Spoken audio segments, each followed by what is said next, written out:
Florida State leaving the ACC? Seems like it's just a matter of time. You are Locked On College Football, your daily podcast on all things college football. Part of the Locked On Podcast Network, your team every day. Welcome, everybody, to another episode of Locked On College Football. I'm your host, Spencer McLaughlin. Thank you so much for making this your first listen or your first view every day. Part of the Locked On Podcast Network, your team every day, and your daily source to stay up to date with the biggest stories in the greatest sport on planet Earth. Realignment, transfer portal, coaching carousel. We've got you covered right here all year round. Today's episode is brought to you by FanDuel. Make every moment more. New customers join today, and you'll get $150 in bonus bets if your first bet of $5 or more wins. Visit FanDuel.com/lockedon to get started. The ACC and Florida State are in negotiations. Will Auburn make a year two leap? And Steve Sarkisian's got a new contract, all coming up on today's show. Let's start with the Seminoles. Oh boy. Oh boy. Remember that time that realignment settled down and everything was just kind of chill and just going along and it was back to normal, just portal and NIL is the craziness in college football? I don't think we're entering that space at all. I think we're going back into the crazy realignment mess because the ACC, according to On3 and Florida State, have been in negotiations. There is a range for what it could cost Florida State to get out of the ACC, to break the grant of rights. And there's all sorts of legalese in these reports as it pertains to what is going on between these two entities here. I will try and simplify it as best I can here so that we don't all have to try to become internet lawyers just to understand what is happening here with the Seminoles. So the ACC is saying, hey, you signed this grant of rights and you have to face a penalty. And Florida State is trying to say, well, a penalty would amount to lost media rights revenue we get from breaking the grant of rights, blah, blah, blah, blah. That's where they kind of stand. And the starting point when Florida State first looked at, what it was going to cost to get out of the ACC deal was $573 million.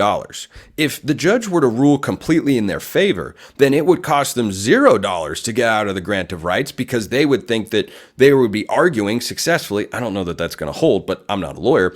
They'd be arguing that, we are not going to be a part of this deal. We're not going to get any money, and that's the penalty. So if the number comes down to $200-300 million, Florida State's involvement with the private equity side of things and outside money and just an overall desire to get out of the Atlantic Coast Conference is going to result in them leaving that league. That is where everything is trending right now because Florida State doesn't want to be there, and the ACC, which has been adamant about the grant of rights and we don't want anyone to leave. You never want anybody to leave. Look at what happened to the Pac-12. Look at what almost happened to the Big 12 when Texas and Oklahoma left.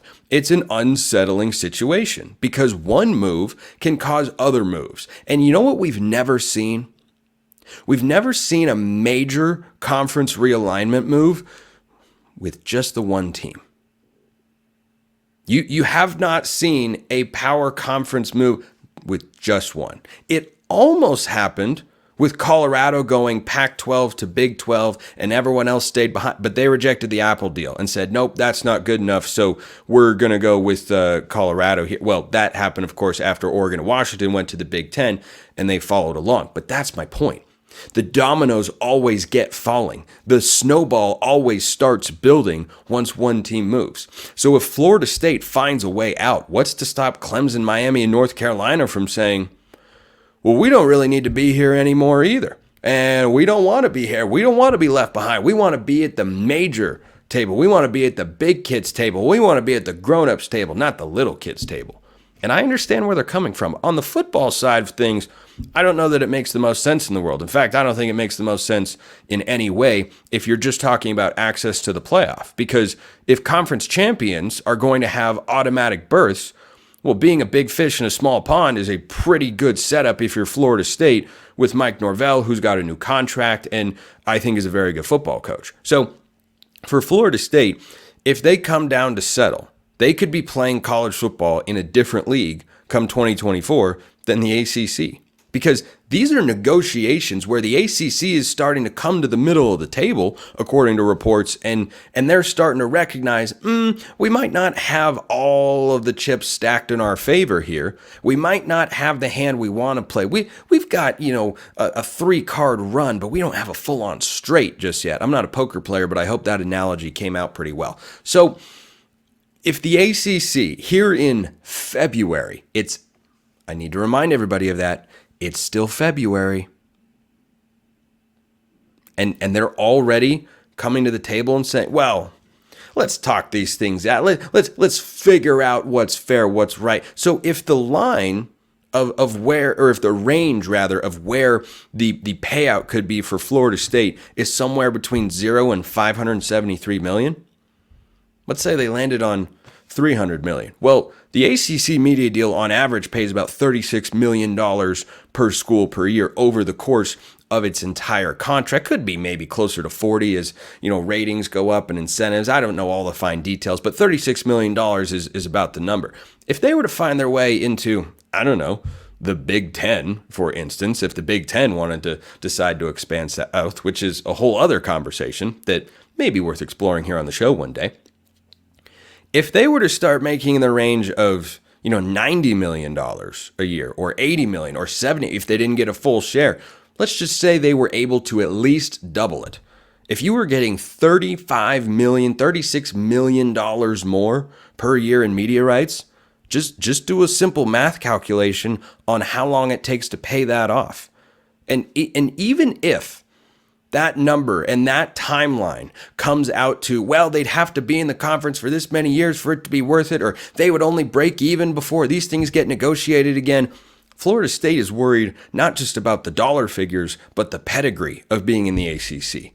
They want to be a power player. They want to be in the Power 2. They don't really care what happens to the ACC. They don't care what's going to happen within the structure of the Atlantic Coast Conference. They just want to be in a conference that is having its own committee get together to decide how to figure out, the future of college athletics, the playoff, media rights, NIL, more expansion, college basketball and March Madness and everything. That's where they want to be. And so whatever financial calculation you look at, if Florida State were to go to the SEC or Big Ten and get a full media rights share, well, they would start working to pay off that debt, which they're raising a bunch of money for to do anyway, as has been reported on several occasions.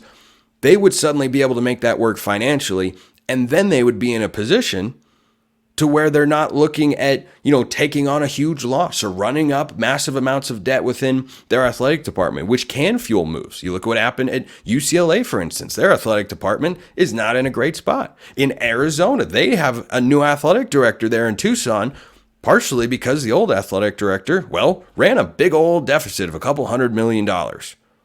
And so if you can avoid those situations, which are messy, not fun to deal with, and they don't look good for your school, and they don't help your athletic department compete, and you can get into one of the Power 2 conferences, you take that option.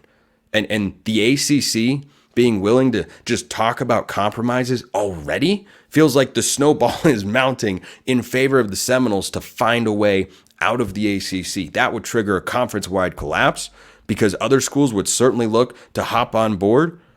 And you could see a Power 2 separation like we have not yet seen, even though we've already seen quite a bit. It could get even worse, is what I'm saying. And it could happen a lot sooner than you think. This is absolutely the biggest story in college football right now, hence why it leads today's show. Do you know what's happening down at Auburn? They're trying to get better at Auburn. Are they actually getting better at Auburn? We'll talk about that after we talk about FanDuel, of course, because you can get buckets with your first bet on FanDuel, America's #1 sports book. Right now, new customers get $150 in bonus bets with any winning $5 bet. That's $150 if your bet wins. That's a pretty good deal. You can bet on all your favorite NBA players and teams with quick bets, same-game parlays, exclusive props, and more, and they've got college football. You can bet individual games like Ohio State at Oregon, or Michigan at Washington in a national championship rematch, amongst many others. LSU against USC at a neutral site game in Las Vegas. I might be there this fall. Let me know if you're going to as well, because that could be a very fun time. But they've got everything you need over at FanDuel. Go check them out. Visit FanDuel.com/LockedOn and shoot your shot. FanDuel.com/LockedOn. FanDuel, official sportsbook partner of the NBA. Joining me here on Locked On College Football, the boss man at the network, we call him Zac Blackerby, his name. Hosting Locked On Auburn is indeed his game. Let's get into it, Zac, because I want to know, the people want to know, has Auburn done enough to be a better football team this year under Hugh Freeze? I think they'll be better. I don't know exactly what the proper expectations should be, and I think we'll learn more about that after spring, because it all comes back to quarterback play. I think Auburn's done enough on the offensive line to take a step forward there. I think they've reloaded with their defensive backfield. They're going to have a lot of those guys get drafted from a year ago. And really the glaring issue for the team a year ago was the wide receiver. So what does Auburn do? They go out and get one of the best wide receiver classes ever. 2 5-stars, 2 4-stars, and they're going to be talented there, just young and inexperienced, but we'll see exactly what that looks like. But the biggest thing is quarterback. Spencer, is Auburn going to roll with Peyton Thorne? Again, going into Auburn's bowl game against Maryland, it was like, yeah, it's Peyton Thorne. He goes out there and he doesn't look good at all. He's asked about it after the game, and he says, yeah, it's an open competition. So who knows? My guess is it will be Peyton Thorne, but there's some young guys on this roster. They're going to say, hold up, let me get a shot. Their win total, according to our friends at FanDuel, is 7.5. Are they good enough to go over that? I mean, last year was a 6-6 regular season, got to a bowl game. Not a bad first year for Hugh Freeze and company, but Vegas at least expects them to be a little bit better by setting that line at 7.5. Are they good enough to go over and be an 8-9 win team? Because you start talking 9 wins in the SEC, you start talking at-large college football playoff berth. Yeah, I think they are good enough. And I don't know if it all has to do with Auburn necessarily. Their schedule, I mean, we're in this new era of the SEC, and Auburn, one of many teams in the SEC West, benefits now from these divisions going away from the within the SEC. All these former SEC East teams, they don't like get to beat up on each other anymore. And the SEC West is like the top 5 teams, with the exception of Georgia every year. They were all in the West. And so now Auburn, they don't play LSU this year. They don't play either of the Mississippi schools this year. It's bizarre. It's very, very strange. So I think Auburn's schedule is a lot more manageable. I mean, here's Auburn's first 5 games, Spencer. They're all at home. They're all at home. Five straight games at home to begin the year. Not 4, but 5. Alabama A&M, Cal, New Mexico, Arkansas. But you feel good about all 4 of those if you're Auburn. And then you host Oklahoma. It's going to be Oklahoma's first road game in the SEC. There's going to be a lot of emotions, a lot of storylines going into that game. So those are your first 5, and I think all of those are winnable. And just to be clear for the listeners and viewers out there, he did not list Alabama and Texas A&M as 2 schools to begin the schedule, but rather Alabama A&M, the university, to begin the year. I just want to clear up any confusion. Zac is not coming on here with the blistering hot take that Alabama and A&M are very winnable games and that the Iron Bowl has suddenly been moved to week 1. But I want to jump back to the quarterbacks for a moment, because Peyton Thorne, look, when he had a great team around him, when he had a great running game at Michigan State, that was an 11-2 Michigan State team. It has not been as productive in terms of putting up numbers in the left column. That'd be the wins column, of course, since he's been a quarterback. Does Auburn have enough around him to get him back to that level? I think so. The running game's going to be there. Auburn returns all of their running backs from a year ago. Jarquez Hunter could have been a draft pick. He chooses to come back. And so this is an Auburn team that was one of the best rushing attacks in the conference a year ago. I believe they were 4th in the SEC in average rushing yards per game. You take that, especially with the subpar year that Auburn had, and they ran less snaps than pretty much everybody that they played. So, yeah, you certainly take that if you're the Auburn Tigers. The question is, okay, can Peyton Thorne, who was surprisingly good with his feet, can he get these other guys involved in the passing game? I think a few things are at play here. One, just overall talent and ability. Auburn has more talent at wide receiver going into this season than last year, really any year going into a season for the last decade. I mean, going out and getting a guy like Cam Coleman, Auburn's never had a guy like Cam Coleman, the 5-star guy who's an early enrollee. He's going to be a problem for opposing defenses. The question is he a problem day one for opposing defenses? How quick can these 17/18-year-olds adjust to the college game? Because Perry Thompson, the other 5-star, the former Alabama commit, he's not enrolling till the summer. And so, I think you'd feel a little bit better if he was going through spring. I personally think going through spring is extremely important and something that's probably not discussed enough. But I think the talent's there to help Peyton Thorne. It's just, is the experience there? And I'm not sure. I think that's an interesting predicament for the coaching staff, because year two, in the old school world of college football, Zach, year two was, okay, you just need to show some progress. You just need to move forward. But do you feel like there's added pressure with the way that Auburn has utilized the portal, more so in 2023 in that cycle than they have in the 2024 cycle, according to the 24/7 Sports transfer rankings? But what is the pressure situation on Hugh Freeze? How was year one received? And are these expectations going into year two? It should be a borderline SEC contender, but not in that top tier just yet. I mean, I think the hire of Hugh Freeze since day one at Auburn has been a little polarizing. I mean, there was controversy that came with that hire. And so there's always going to be sections of every fan base that he coaches for the rest of his career that aren't going to like him no matter what he does. He did come out and say, I'm not sure that I did a good enough job year one, because he was so focused on talent acquisition, didn't call plays in a lot of these games. He will be the play caller moving forward, which I think is huge. I think it's going to be crucial for Peyton. It's also very rare. You don't see that in college football a lot nowadays. Ryan Day isn't doing that anymore. Chip Kelly's not a head coach. You don't have a lot of head coaches in college football that are going to call plays. Yeah, and they should. I mean, there's a reason they got to that point. I think that's why you're going to see all of these off-field hires become more and more important for these teams. And I think Hugh Freeze has knocked it out of the park with some of these off-field recruiting staff hires that aren't big names, but their track records are really, really impressive. They brought in Will Redmond from LSU, who's going to be Auburn's GM, and he was the guy who went out and got that Jane Daniels guy and was a big part of scouting him. And, when Brian Kelly showed up, they had like less than 40 scholarship players on the roster. So, I mean, guys like that, I think, are going to help shoulder the load that Hugh Freeze was carrying from a recruiting standpoint and a talent acquisition standpoint. So it's going to open up some time for him to devote to calling plays and creating the game plans and things like that. And so that may be the most underrated aspect of everything that we've talked about today.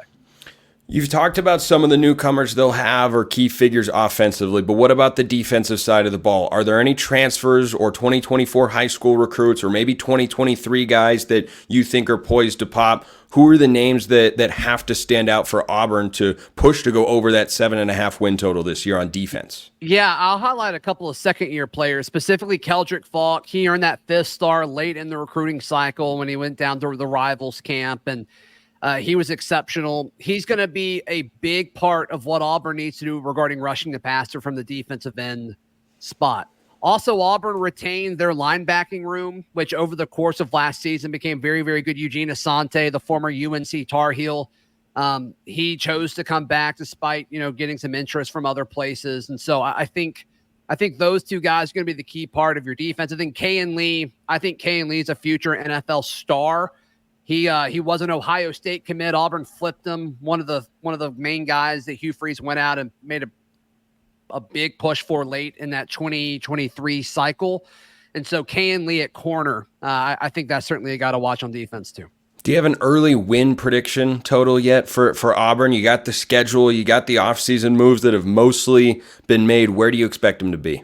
I think our friends at FanDuel nailed it, because depending on the day, I'll either say 7-5 or 8-4. So I think they nailed it. I'm feeling in a good mood today, so I'll say 8-4. If I didn't know any better, I'd say that there were people over at FanDuel paid to get that sort of stuff right, and they have done that once again. Zac Blackerby, Locked On Auburn. Looks like you got a final thought for me right there. Well, I was just saying, FanDuel, our friends at FanDuel, they give away money like crazy. Bet $5 and you get $150 for free. Like, I don't know what they're doing over there. Well, they're setting appropriate lines. That's exactly what they're doing. Zac Blackerby, Locked On Auburn, his inaugural appearance here on Locked On College Football. Thanks so much for coming by. Thanks, buddy. Texas is in the SEC. Yeah, Texas and Auburn are in the same conference. I know, Zach's just as surprised as I am, and they've done something very, very smart.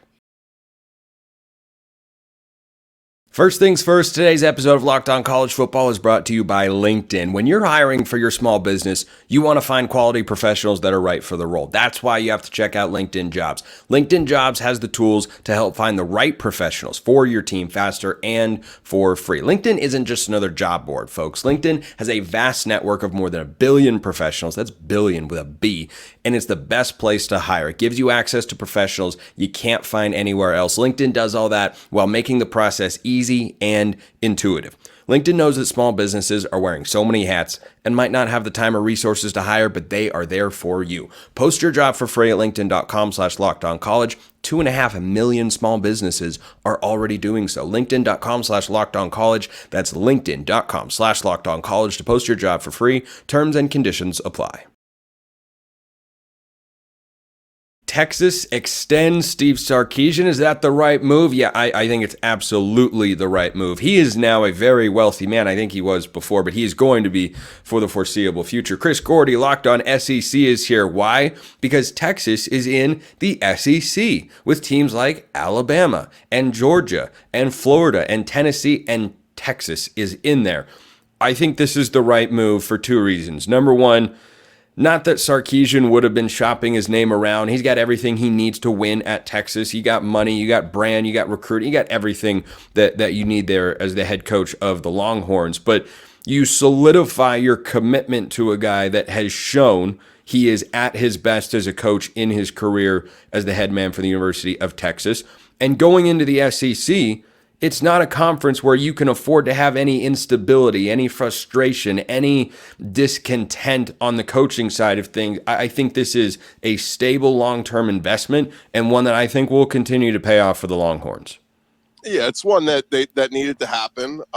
Let's be real. Alabama did call Sark when they were calling around. They called Dan Lanning. They called Mike Norvell. They called Sark. And, just they didn't offer him the job, but it was preliminary. Hey, would you be interested? And I think Sark a year ago would have been, a Sark coming off a year where he made the playoff and has a lot of pieces coming back, including his quarterback, Quinn Ewers, looked at it and kind of said, hey, Texas, you're going to take care of me? And Chris Del Conte said, we'll take care of you. So it was kind of this mutual thing, hey, perfect timing for Nick Saban to retire, because I kind of use that and give flirty eyes at Alabama and go, hey, I might leave. But no, it's good timing, especially with Texas coming to the SEC. I actually thought it was funny because I was talking to a friend about this a few months ago when we were looking at Sark's salary. I was like, holy crap, he's one of the more underpaid coaches in college football. And if you think about it, he's a guy that obviously had tried his hand, at the NFL and, kind of had his redemption towards the OC at Alabama under Saban and was running good offenses and kind of had his pick of the litter. He could have waited for the next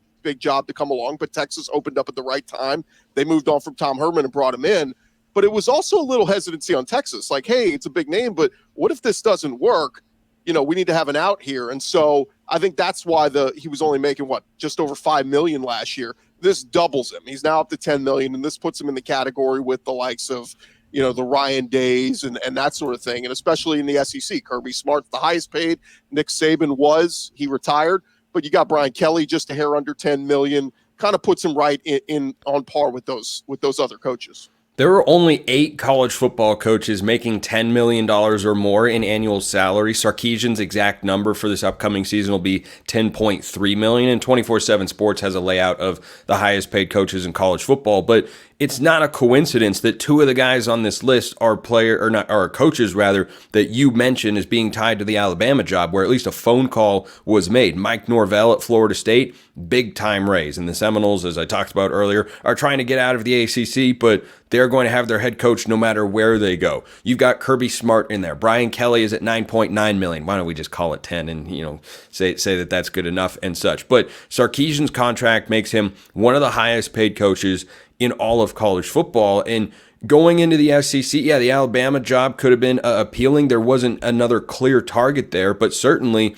Alabama was going to be that job. DeBoer is also making about $10 million a year with the Crimson Tide in his first year. I think this shows a level of respect to Steve Sarkisian for the job that he has done, because Texas is a great job. You've got money, you've got resources, you've got a recruiting base, you've got a brand, you've got passion, you've got support, you've got what you need there. But something that separates it from the other high-profile jobs in college football is you've got pressure.